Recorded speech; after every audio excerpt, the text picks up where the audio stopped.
I need to stop you right here because what I'm about to tell you isn't something you stumbled upon by accident. 3 days ago, a document crossed my desk that I've spent 72 hours verifying, cross-referencing, and honestly debating whether I should even make public. This isn't a leaked analyst report meant for CNBC consumption.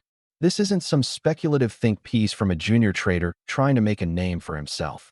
What you're about to hear is what JPMorgan Chase, the single most dominant force in the global silver market, is telling their ultra-high net worth clients behind closed doors while feeding you and the entire retail investing public a completely different story. And the number they're preparing for, the real target they've wargamed internally, it isn't $100. It's not even close. But before I show you what's in that memo, you need to understand something that changes the entire context of this conversation. JP Morgan isn't just another bank with opinions about precious metals. They are the apex predator in the silver market. At various points over the last decade, their positions have been so astronomically large that federal regulators had no choice but to step in. In 2020, JP Morgan paid $920 million to settle charges that they had systematically manipulated the gold and silver markets for years. Nearly $1 billion. That's not a parking ticket. That's not an oops, we made a mistake fine. That is the cost of doing business when you have been rigging the game at an industrial scale and got caught. So when JP Morgan makes a public statement about where silver is headed, you have to understand that every single word has been calculated, workshopped, and designed to produce a specific outcome in the market that benefits them, not you. What they say on Bloomberg television is a weapon. What they tell their private banking clients, the ones with 8-figure minimum account balances, that's where the truth lives. And that truth just landed in my hands. Now I want to be completely transparent with you because that's what separates this from the propaganda you get everywhere else. I cannot stand here and tell you with absolute certainty that this document is 100% authentic in a way that would hold up in a court of law. What I can tell you is this. The source has been reliable before, multiple times. The formatting, the internal reference codes, the language used, it all matches other JP Morgan internal communications I've seen in the past. And most critically, the content aligns perfectly with market movements happening right now that make zero sense unless you understand what's really going on behind the curtain. You're going to have to use your own judgment. But once you hear what's in this memo, I think you'll understand why staying silent wasn't an option for me. Let me paint the picture for you first so you understand just how brazen this double game has been. For the last 2 years, if you've been watching mainstream financial media, you've heard JP Morgan's analysts talk endlessly about gold. They've been incredibly, almost suspiciously bullish. First it was $3,000 an ounce, then $3,500. Some reports even floated $4,000. They've been on every major network telling the world that gold is the ultimate safe haven, the hedge against chaos, the asset you absolutely must own. And the market listened. Gold has been on an absolute tear. But here's the question that should make your brain itch. What have they said publicly about silver? Gold's smaller, more volatile, more industrially critical little brother? Crickets. Silence. Their public-facing research, the stuff that gets syndicated to every financial news outlet on the planet, has been remarkably, almost suspiciously muted. Their official forecast has stubbornly hovered around $30 an ounce. Maybe $35 if they're feeling generous. Even as silver broke through key resistance levels, even as we saw wild volatility that screamed something bigger was brewing, JP Morgan's public stance remained dismissive, almost bored. Now stop and think about that for a second. Use basic logic. We know from public exchange data and regulatory filings that JP Morgan holds one of the largest stockpiles of physical silver on planet Earth. They are the whale, the absolute dominant player. So riddle me this. Why would the biggest owner of an asset publicly downplay its value? If you own more of something than almost anyone else alive, wouldn't you want everyone talking about how valuable it is? Wouldn't you want the price going vertical? The only rational explanation, the only one that makes sense, is that they're not done accumulating. They want prices suppressed. They want retail investors and smaller institutions scared, confused, shaken out, so they can continue stacking physical metal at a discount before the real move begins. The public narrative isn't information. It's a psychological operation. It's designed to get you to sell what they want to buy. And that brings us to the document, the one that rips the mask off this entire charade. A few weeks ago, I was contacted by someone with access to JP Morgan's private banking division, not the retail side. Not the commercial banking side. The private bank. The exclusive wealth management arm that services their absolute top-tier clientele. You need a minimum of $10 million in investable assets just to qualify for a conversation. We're talking about billionaires, family offices, sovereign wealth-adjacent players. The people who actually move markets. The memo is dated April 2025. The subject line reads Precious Metals Reallocation, Strategic Considerations for the Second Half of 2025.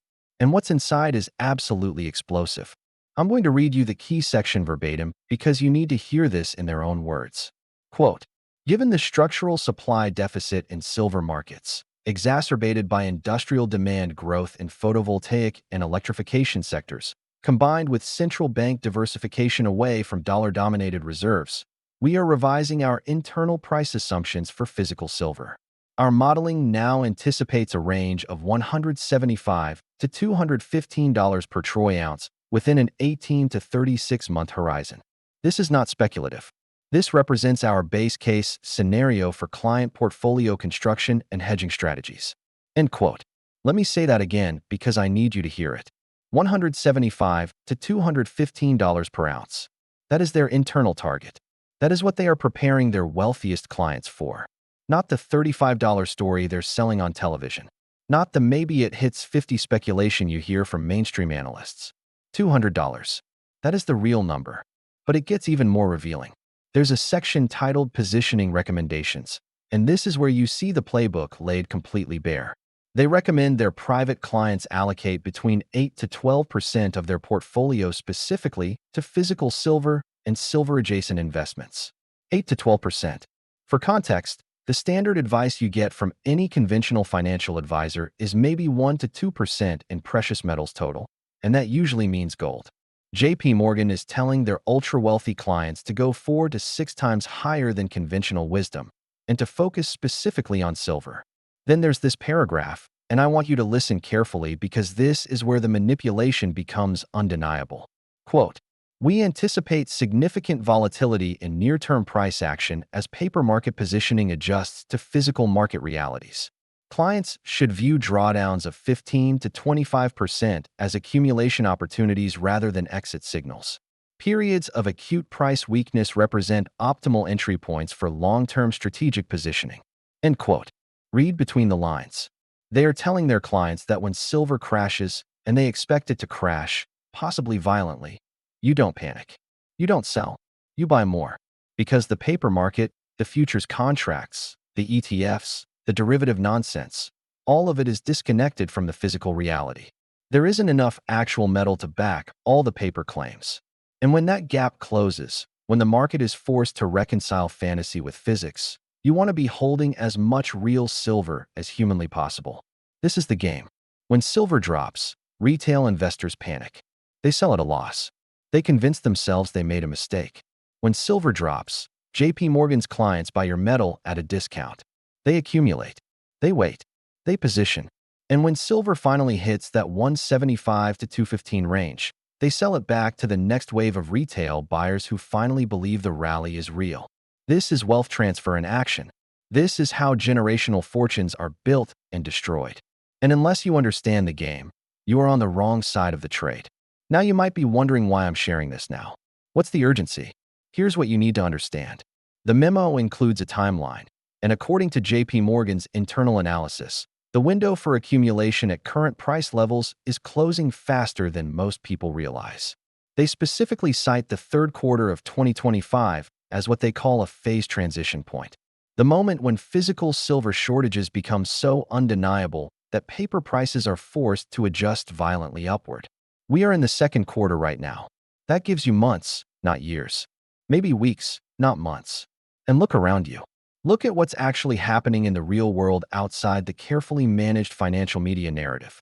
COMEX registered silver inventories, the actual physical metal available for delivery, have been declining for 18 consecutive months.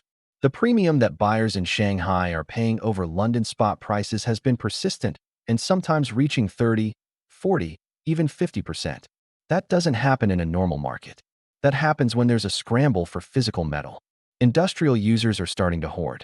Solar panel manufacturers are signing long-term supply agreements at any price, literally any price, just to guarantee they can access the metal they need for production. Electric vehicle manufacturers are locking down silver supply chains years in advance. The defense industry is quietly stockpiling because silver is critical for electronics, missiles, radar systems. This isn't speculation anymore. This isn't some conspiracy theory cooked up in a basement. This is verifiable, observable reality happening in real time. And JPMorgan knows it. They've known it for years. That's precisely why they've been accumulating physical silver for over a decade, while simultaneously using their media access and analyst reports to keep retail investors disinterested and confused. The game is almost over. The accumulation phase is ending. What comes next is the repricing, the violent adjustment that the memo describes. 175 to 215. Mathematical certainty. Let me tell you something else that's in this memo that should terrify you if you're not positioned correctly. There's a section discussing what they call systemic fragility in the paper silver market. They outline scenarios where major bullion banks could face delivery failures, where ETFs might be forced to settle in cash rather than physical metal, where the entire pricing mechanism that we've relied on for decades could simply break because there's no physical metal left to arbitrate the paper contracts. They're not saying this might happen. They're saying this will happen, and they're telling their clients to be positioned before it does. The memo specifically warns that once the repricing begins, it will happen faster than most market participants can react. They use the phrase cascading liquidity event. That's bank speak for a market that goes vertical so fast that you can't get in even if you want to. The bid-ask spreads blow out. Premiums on physical metal skyrocket. Dealers run out of inventory. And if you're not already holding the metal, you're locked out of the move entirely. This is why they're telling their private clients to accumulate now, during the volatility, during the dips that scare everyone else out. Because once the phase transition happens, once we cross that threshold in the third quarter, the opportunity to buy physical silver at anything close to current prices will be gone. Forever. You'll be chasing a train that's already left the station. Now here's where it gets even more interesting. And this is the part that confirms to me that this memo is legitimate. They discuss geopolitical catalysts that could accelerate the timeline. They specifically mention the BRICS nations and their efforts to create alternative trading systems that bypass the dollar. They talk about central banks in Asia and the Middle East that are diversifying reserves into hard assets. They mention the growing industrial demand from the green energy transition that's being mandated by governments worldwide regardless of economic conditions. These aren't fringe theories. These are mainstream geopolitical and economic trends that anyone paying attention can verify. But what JPMorgan is doing is connecting the dots in a way that the public narrative deliberately avoids. They're telling their clients that the convergence of these factors creates what they call a perfect storm for silver repricing. Industrial demand that can't be reduced without collapsing critical industries. Investment demand that's about to explode as people wake up to the supply shortage. And geopolitical demand as nations and central banks move away from dollar dependency. All of this hitting at the same time while inventories are at multi-decade lows. The math doesn't work at $35 an ounce. It doesn't even work at $100 an ounce. The only number that balances supply and demand in this new reality is somewhere in that 175 to 215 range. Not might happen, will happen. So what does this mean for you? What's the real takeaway that you can actually act on? First, and I need to say this clearly because it matters legally, this is not financial advice. I am not a licensed financial advisor. I am a researcher who shares information. You must make your own decisions based on your own unique situation, risk tolerance, and due diligence. With that disclaimer out of the way, here is what I am personally doing based on the logic laid out in this memo. Number 1, I am treating every pullback in the price of silver as a gift. If JPMorgan is advising their wealthiest clients, the people with access to the best information on earth, to buy aggressively on dips of 15 to 25%, why on God's green earth would I be selling into those dips? It makes zero sense. I am a buyer on weakness, not a seller. Every time silver gets hit with a coordinated takedown, every time the paper market drives the price lower, I'm looking at that as JPMorgan's clients getting another opportunity to accumulate, and I'm doing the same thing. Number 2, my focus is exclusively on physical metal, not paper claims. The memo itself highlights the growing and dangerous disconnect between the paper market and the actual physical market. When the squeeze finally happens, when the gap closes, those paper claims like certain ETFs or unallocated accounts might not be honored. They might not track the real price. They might settle in cash at a price that's completely disconnected from what physical metal is actually trading for in the real world. The only thing that guarantees you capture the full upside of this move is having the physical metal in your own possession or in allocated storage that you control. I'm talking about coins, bars, things you can hold in your hand or that are sitting in a vault with your name specifically on them, not some pooled account where you own a fraction of a pile that may or may not actually exist. Number 3, I am thinking in terms of the real price target, not the public one. If $175 to $215 per ounce is the actual number that JPMorgan is modeling internally, then selling at $60, $80, or even $100 means you are leaving life-changing money on the table. I have zero interest in being the person who sells their silver to JPMorgan's private banking clients right before the most explosive move in precious metals history. I didn't accumulate this metal to make a 20 or 30% return. I accumulated it because I understand that we are witnessing a once-in-a-generation wealth transfer, and I want to be on the right side of it. When silver hits $100, the mainstream media will finally start paying attention. Retail investors will flood in. And that's when JP Morgan's clients will start unloading their positions at 150, 180, 200 to all the people who waited until the move was obvious. Number 4, I'm sharing this message everywhere I can. With you, with people I care about, with anyone willing to listen. Because opportunities like this don't come often. Maybe once or twice in a lifetime. Most people will miss it. Why? Because they're plugged into the public story, the carefully designed narrative meant to keep them confused and reactive. They'll sell their silver at $40 and feel clever. Then they'll watch it rise to 100, 150, even 200, and realize too late what they gave up. I don't want that to be you.